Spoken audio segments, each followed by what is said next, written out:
What's good? It's your boy CJ Goodfellow. We back with Motor City Lions talk.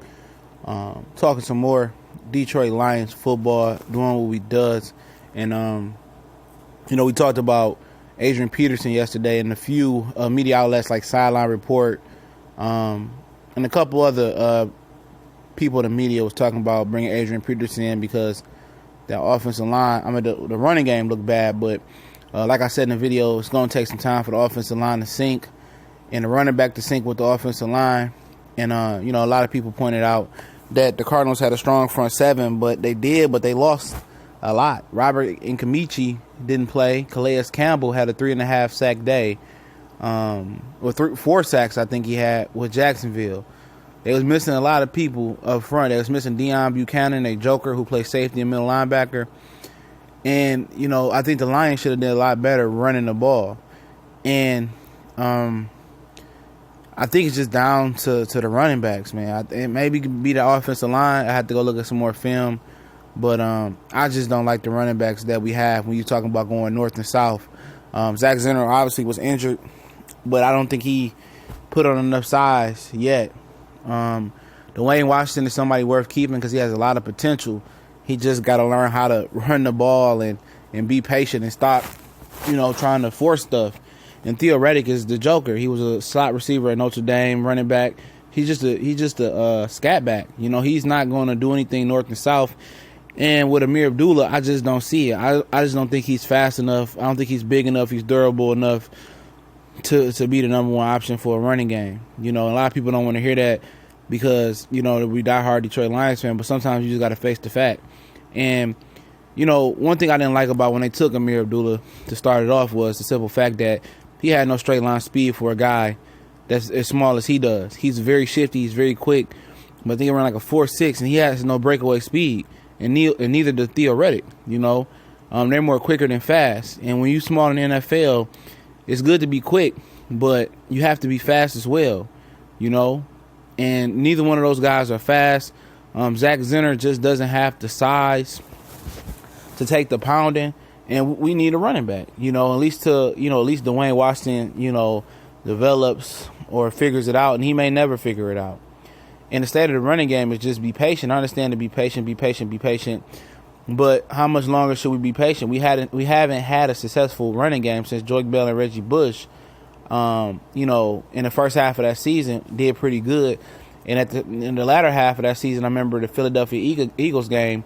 Joique Bell was, I think it was the same season. Joique Bell started fumbling, and from there on, him and Reggie Bush was fumbling, and they fell off. You put it on the line, I guess you can put it on the line, but it's a lot of successful running backs out there that didn't have the greatest line.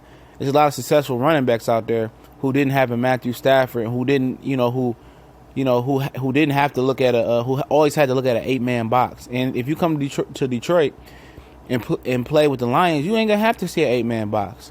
So you should be able to average 4.2 yards a carry. And none of these running backs are getting the job done. And a lot of people don't want to hear that. But I understand, be patient and wait a few weeks and see how it unravels. But at the end of the day, you're playing the New York Giants this week. Another stout defense, stout run defense. It's not gonna get any better. You're gonna be playing. I think we play Atlanta this year as well. They got a nice run defense. Carolina has a nice run defense. Minnesota and Chicago has a nice run defenses. So for people to point out, Cardinals had a good run defense. It's a lot of teams on our schedule who are stout in the front seven, and for them not to have put 8-man in the box and just stop us with their 7, is going to hamper the passing game and put more pressure on Matthew Stafford to dink and dunk, and then potentially go downfield. So is it DEFCON 9 or 10? Absolutely not yet. But I know it's going to get to that point because I don't believe any of these running backs will develop between the tackles. And I know so. It ain't saying I just seen the same script.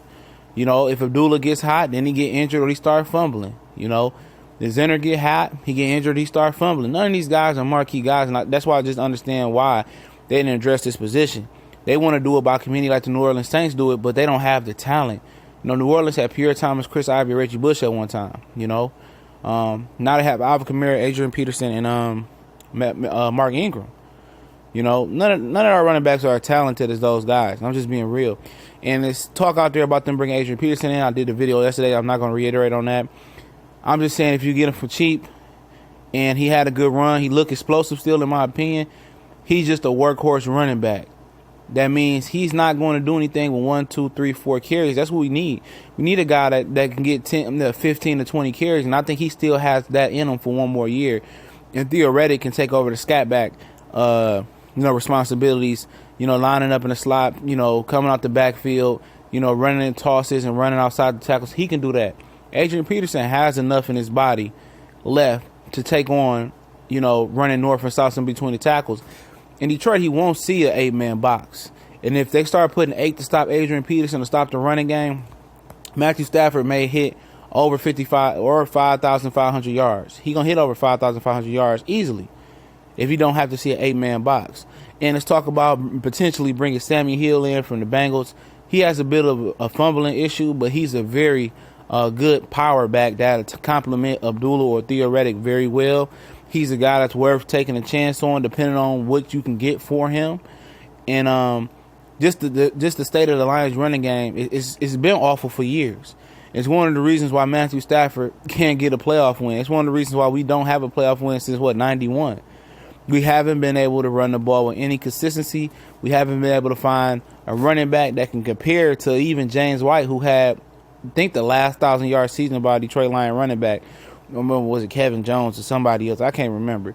We haven't been able to find that type of guy, And what's so sad about the whole situation is each running back that comes in here don't have to look at an 8-man box, And we just got to find the right running back. We need stop plugs right now? Probably not. Abdullah and Riddick and Zenner and Washington probably can carry the load for right now.